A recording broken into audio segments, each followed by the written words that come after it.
সিহঁতৰ সৈতে কি ঘটিব পাৰে কেনেকৈ ঘটিব পাৰে এটা পৰিয়ালৰ 7জন সদস্য যোৱা 4 দিন ধৰি ঘৰৰ সকলো সদস্য হঠাৎ অন্তৰ্ধান কলৈ গ'ল কি হ'ল কোনেও নাজানে ধুবুৰীত চৰম চাঞ্চল্যকৰ এক ঘটনা অঞ্চলজুৰি চেপা উত্তেজনা সকলোৰে বাবে হৈ পৰিছে এক ডাঙৰ ৰহস্য দুই পত্নীৰ সৈতে বদৰ আলীৰ মুঠ 5 সন্তান কিন্তু যোৱা 16 এপ্ৰিলৰ পৰা অন্তৰ্ধান ঘৰৰ সকলো সদস্য কি হ'ল কলৈ গ'ল কোনেও নাজানে যাক লৈ স্থানীয় ৰাইজৰ মাজত এতিয়া উৎকণ্ঠাময় পৰিৱেশ ইতিমধ্যে বদৰৰ পৰিয়ালক বিচাৰি স্থানীয় ৰাইজে দাখিল কৰিছে এজাহাৰ 16 তাৰিখ বৃহস্পতিবাৰ দিনা দুজনী পত্নী আৰু 5জন ল'ৰা ছোৱালী লৈ পলাই যায় নিখোজ হৈ আছে বৰ্তমানলৈকে তাৰ কোনো খবৰ পোৱা নাযায় এই থানাত ইজাহাৰ দিয়া হৈছে এটা আত্মীয় স্বজন যিবিলাক আছে প্ৰত্যেক আত্মীয় স্বজনৰ ঘৰত খবৰ লোৱা হৈছে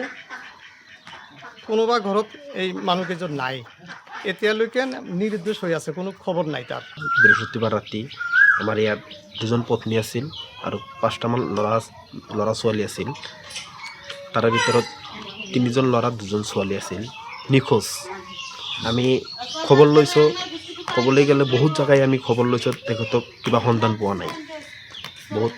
খবৰ লৈছোঁ পোৱা নাই আমি বন্দীখানা থানাত এটা এজাহাৰ দাখিল কৰিছোঁ দাখিল কৰাৰ পিছত আজি আমি ছ'চিয়েল মিডিয়াত আহিছোঁ যদি কোনোবাই বা কোনো ঠাইত তেওঁলোকক দেখি থাকে কিবা কাৰণত যদি কোনো স্থানত দেখি থাকে আপোনালোকে মোক মানে জনাব এই মিডিয়াৰ জৰিয়তে জনাব সেইখিনি মই ক'বলৈ বিচাৰিছোঁ ফকীৰগঞ্জৰ পৰা নুৰুদ্দিনৰ ৰিপৰ্ট অসম লাইভ 24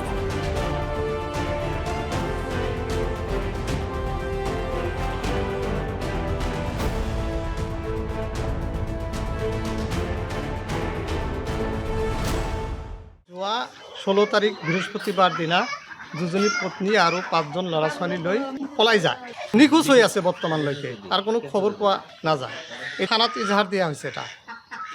আত্মীয় স্বজন যিবিলাক আছে প্ৰত্যেক আত্মীয় স্বজনৰ ঘৰত খবৰ লোৱা হৈছে কোনোবা ঘৰত এই মানুহকেইজন নাই এতিয়ালৈকে নিৰুদ্দেশ হৈ আছে কোনো খবৰ নাই তাৰ বৃহস্পতিবাৰ ৰাতি আমাৰ ইয়াত 2জন পত্নী আছিল আৰু 5টামান ল'ৰা ছোৱালী আছিল তাৰে ভিতৰত 3জন ল'ৰা 2জন ছোৱালী আছিল নিখোজ আমি খবৰ লৈছোঁ ক'বলৈ গ'লে বহুত জেগাই আমি খবৰ লৈছোঁ তেখেতক কিবা সন্ধান পোৱা নাই বহুত খবৰ লৈছোঁ পোৱা নাই আমি বন্দীখানা থানাত এটা এজাহাৰ দাখিল কৰিছোঁ দাখিল কৰাৰ পিছত আজি আমি